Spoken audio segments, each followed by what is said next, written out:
going to, like when I set up an account on Coinbase, I had to upload a picture of my driver's license front, my driver's license back, and then something that they recognized as a legitimate document. I just sent them a copy of my voter's registration to prove who I am, because from money laundering and taxation perspectives, the government needs to know.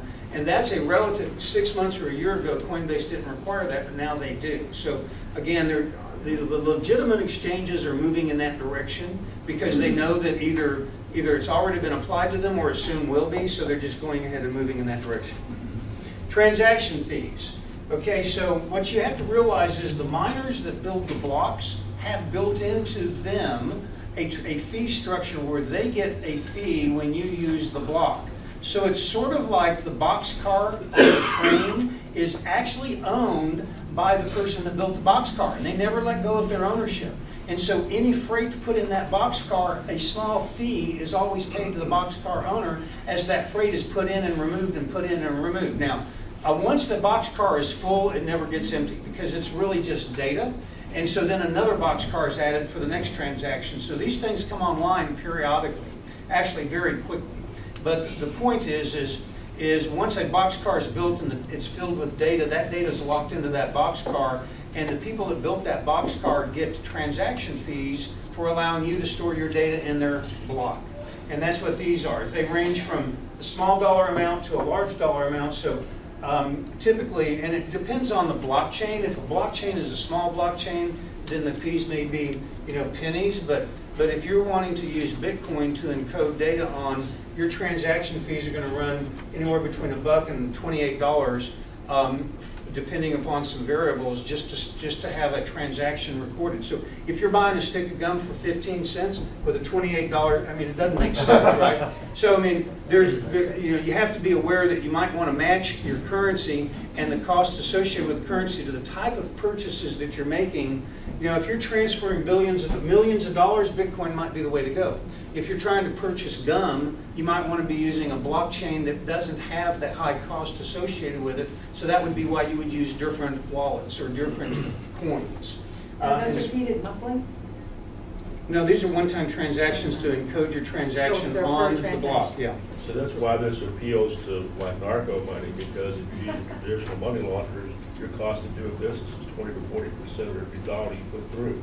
Whereas if they do this and pay that, it's a great deal. Yes, but again, the whole narco thing is such a small percentage in reality that it gets a lot of big press, but the reality is that's a negligible actual amount of the transactions from everything I can see. Then you have your wallets. Okay, the people that build the wallets get paid a fee when you use the wallet. Okay, so I mean, they built the technology. They're not out there doing it for no reason, right? I mean, they're creating these crypto wallets, and so you may very well have transaction fees every time you move money in and out of your wallet, which could range from, say, in the low pennies to medium dollars, $5 or $6. Again, that depends on the wallet you choose, and so you just need to be aware of all three of those fee structures.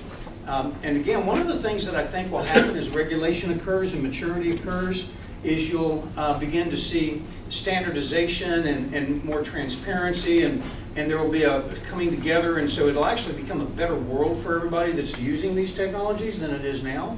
But at this moment in time, it's a wild west. It's kind of all over the place. Well, but Lee, won't they be losing what they now consider the advantages of it once you get all the regulation? Because like right now, using a bank is the biggest pain, and there is nothing but trouble with using a bank anymore. I understand. Let me come to that issue on one of the last couple of slides. Let me talk a little bit about initial coin offerings. So you hear a lot about initial coin offerings, ICO, sort of like IPO, initial public offering. They are controversial. Regulation is rapidly occurring. In fact, in the United States, it's real tough to justify doing an initial coin offering at this point. You need to be very concerned. There's lawsuits by regulators are increasing. There's a lot of scams out there. It's highly risky. Out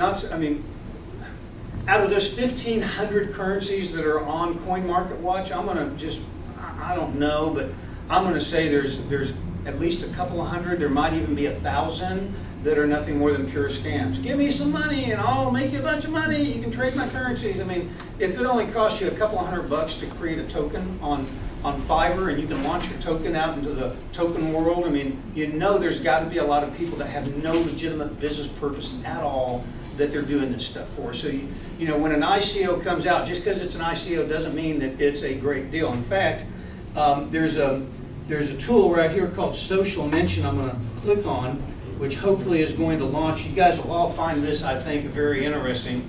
This is a website called socialmention.com. There's a link to it written on one of your slides, but I'm just going to type Bitcoin. Well, let's type Pizza Inn. Get to spell it right. Pizza Inn. I'm going to type Pizza Inn on Social Mention, and we're going to see what comes up.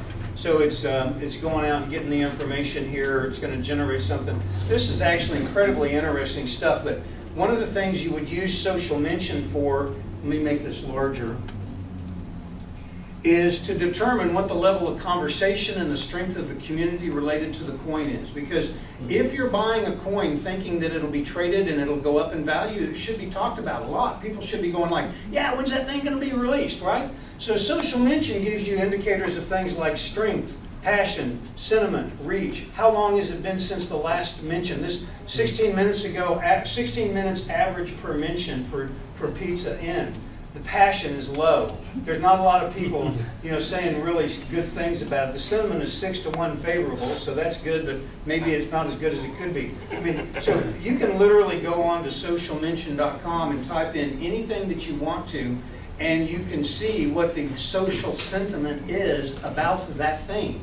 Now, this is good for all kinds of, this is a great website, which I didn't come across until a couple weeks ago as I was researching stuff, but this is a pretty awesome website, and what it more than anything, it allows you to look at two different things and say, well, the passion here is low, but the other ones are real high. Well, so if you're thinking about investing in an ICO, you probably want to start looking and researching things like what's the strength of the passion of the conversation about this new coin or this new token. How many people are talking about it? How often are they talking about it? Where are they talking about it? What are they saying about it? It allows you to really drill down, and then out of those 15 or 20 initial coin offerings that are coming up in the next 5 days, then you can go look at all of them and go, well, that one, not so much, but this one maybe, and this one, that sounds really good. At least this is a way for you to be able to start developing some metrics that you can apply to all the different initial coin offerings that are out there, because there is a pretty strong logic to the fact of why should I put $10,000 or $8,500 into Bitcoin when I could maybe buy 10,000 of this other coin, and if they go up even just 50 cents, now I'm going to make a huge return, right? That's why a lot of people are trading, and they're trying to find the next really big run-up thing.